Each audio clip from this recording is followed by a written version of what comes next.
at Chick-fil-A and Quick Trip and lots of other places now, they bet on talent. I was at Chick-fil-A for 33 years, and sure, they have a great chicken sandwich. They have cute commercials. They have clean restaurants. But if you ask anybody in the organization, from the team members who work there, to the franchisees who own the locations, to the people who work at the home office right here in Atlanta, if you ask anybody, they'll tell you the secret sauce of Chick-fil-A is their talent. Some organizations bet on strategy, or location, or marketing, or technology. But if you want to win the hearts of your customers, then I think talent is your best bet. Now, don't let me lose you here. This is going to be about 10 seconds, and then I'm going to tell you a lot of great stories. But this is what I call the bet on talent formula.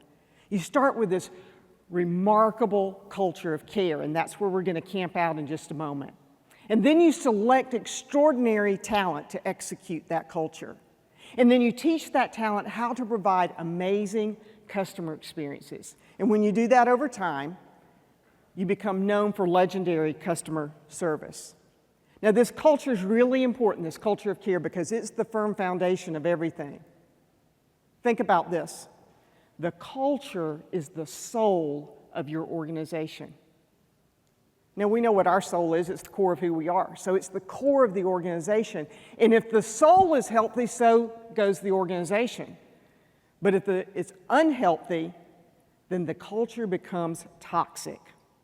I like to say that toxic cultures are managed by bad bosses following rules. But remarkable cultures of care are led by leaders who apply principles. Now, before we talk about the kind of culture we want, which is a remarkable culture of care, let's talk about the kind we don't want, a toxic culture. Let me ask you a question. Have any of you ever worked for a bad boss? I can tell your boss is probably not in the room because you volunteered and raised your hand.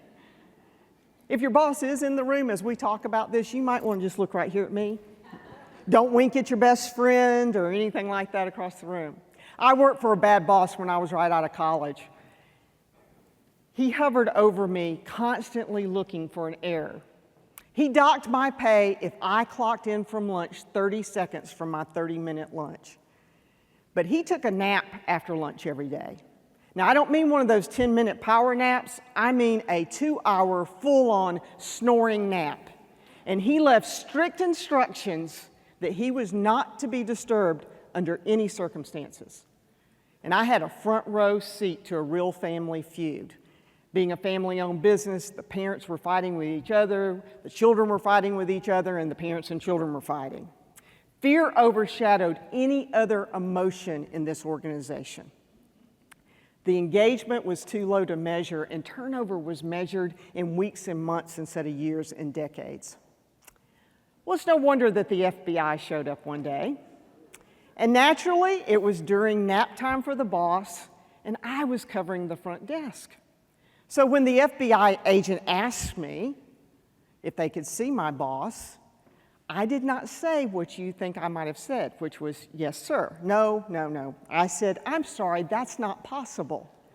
Because you see, at 21 years old, I was so full of this toxic culture that I was more willing to obstruct armed federal agents than wake my sleeping boss. And that's what a toxic culture will do. It teaches people to follow the rules, keep their head down, or get fired. Toxic cultures are managed by bad bosses enforcing rules. But remarkable cultures of care are led by effective leaders applying principles.